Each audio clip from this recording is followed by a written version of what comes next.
Ce podcast est la propriété du site devoirdephilosophie.com. La critique de l'inconscient freudien. Si la théorie freudienne de l'inconscient suscita et suscite encore aujourd'hui un réel engouement, et permis d'ailleurs à la thérapie psychanalytique de voir le jour, il n'en reste pas moins que de nombreux philosophes et scientifiques la récusèrent dans sa prétention de vérité. Le premier à s'être opposé de manière virulente à l'inconscient freudien ne fut autre que le maître de Husserl et de Freud lui-même, Franz Brentano, qui affirmait la contradiction inhérente à un possible clivage dans la psyché humaine. En effet, psychologue et philosophe, ce dernier s'est attaché à présenter une psychologie humaine dépositaire de son expérience. Sa psychologie, dès lors empiriste, ne pouvait absolument pas concevoir l'idée d'une force sous-jacente et inaccessible à la conscience, tout en étant, qui plus est, active. D'autres philosophes furent également de fervents opposants à la théorie freudienne de l'inconscient. L'une des plus fameuses critiques est attribuée à l'épistémologue Popper. L'épistémologie, c'est la philosophie des sciences. Ce dernier, occupé à chercher un critère propice à valider ou infirmer les énoncés prétendument scientifiques, s'insurge justement contre cette hypothèse que Freud présente comme scientifique. Il n'est pas possible, dit-il, de vérifier ou réfuter cette hypothèse dans les faits. La cure psychanalytique ne peut être ni falsifiée ni corroborée par l'expérience puisqu'elle prétend agir au niveau immatériel du psychisme, dans le secret partagé du psychanalyste et de son patient. Le critère popperien, le critère de falsifiabilité, ne peut certes prendre en considération la théorie de l'inconscient parce que justement, celle-ci ne se laisse pas expérimenter.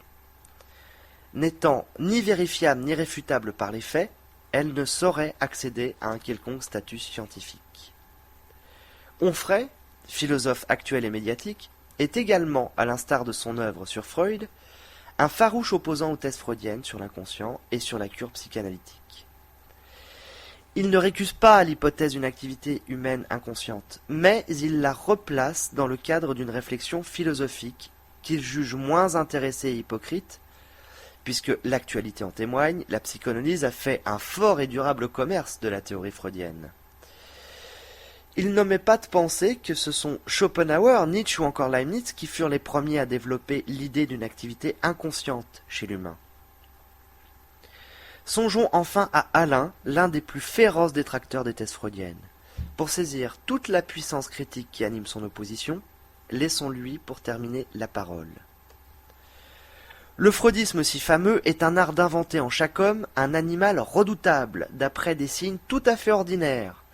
Les rêves sont de tels signes. Les hommes ont toujours interprété leurs rêves, d'où un symbolisme facile.